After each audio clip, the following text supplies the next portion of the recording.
లేదండి, ఆయన నోటుకొచ్చింది మాట్లాడాడు. ముందు 31 అన్నాడు. మనం అంత బుర్రలేదు, ఏదో నోటుకొచ్చి మాట్లాడేసి బుర్ర అంటించేద్దాం, తర్వాత వాళ్ళే కొడుకుంటారు అనే ఫీలింగ్లో ఉంటాడు జగన్మోహన్ రెడ్డి ఇప్పుడు కూడా. ముందు 31 అన్నాడు, క్లియర్గా చూడండి. అది వెనకాత నుంచి కాదు 36 అని ఎవరు ఇంటి ఇచ్చారు. 36 అన్నాడు. 36 రాజకీయ హత్యలంట.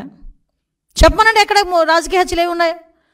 1000 మంది 1000 బిల్డింగ్లో కూలగొట్టేశారు, ఏంటది రెడ్ బుక్ ఓపెన్ చేసేశారు. ఈ రకంగా మాట్లాడాడు. క్లియర్గా ఉంది కుట్ర ఆలోచన. అతగాడు ఏమనుకుంటాడంటే నేను ఏం చెప్పినా ప్రజలు నమ్మేస్తారు, లా అండ్ ఆర్డర్ విషయంలోనే కనుక ఇలా పదే మాట్లాడితే కనుక ప్రజలు నమ్మేస్తారు అనుకుంటున్నాడు.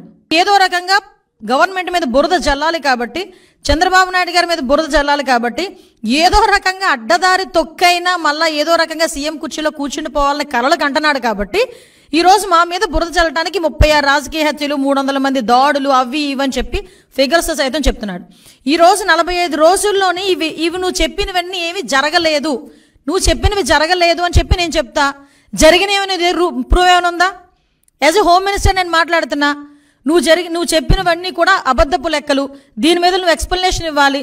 దీని మీద నేను కేసు పెట్టాలనుకుంటున్నాను. ఎందుకు కేసు పెట్టకూడదు, ఎందుకు చర్యలు తీసుకోకూడదు జగన్మోహన్ రెడ్డి మీద ఈరోజు ప్రభుత్వం మీద? అప్పుడు నిజంగా జరిగిన ఇన్సిడెంట్లే రంగనాయకమ్మ గారు జరిగిన ఇన్సిడెంట్ అమరావతి గురించి ఒక చిన్న పోస్ట్ పెట్టారని సిఐడి వాళ్ళని పంపించి ఆవిడ వయసుని కూడా పక్కన పెట్టి వాళ్ళ చేత విచారణ జరిపించి సిఐడి ఆఫీసులో కూర్చోబెట్టి విచారణ చేపట్టావు.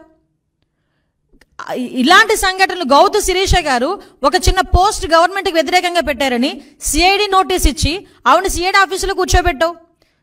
చింతకాయల విజయ్ గారిని ఇలా చాలామంది మా టీడీపీ లీడర్లని కాకుండా జనసేన లీడర్లని కూడా గవర్నమెంట్ మీద అడ్వర్స్గా తప్పుగా ఒక పోస్ట్ పెడితేనే, నిజం అయినప్పటికీ కూడా తప్పుగా మీకు వ్యతిరేకంగా ఒక పోస్ట్ పెడితేనే సిఐడి ఆఫీసులను తీసుకొచ్చి నువ్వు కూర్చోబెట్టి చర్యలు తీసుకొని మా మీద ఎంక్వైరీలు వేసావు. ఈ రోజుకి కేసులు నడుస్తున్నాయి, ఈ రోజుకి కేసులు సంబంధించి కోర్టుల చుట్టూ తిరుగుతున్నారు. ఏం మొహం పెట్టుకుని 36 హత్యలు, పొలిటికల్ హత్యలు జరిగినాయని చెప్పి ప్రజలను భయభ్రాంతులు చేయడానికి సిద్ధపడుతున్నావు. ఇంకా నీ మాటలు నమ్మేస్తారని అనుకుంటున్నావా జగన్మోహన్ రెడ్డి, పులివెందుల ఎమ్మెల్యే?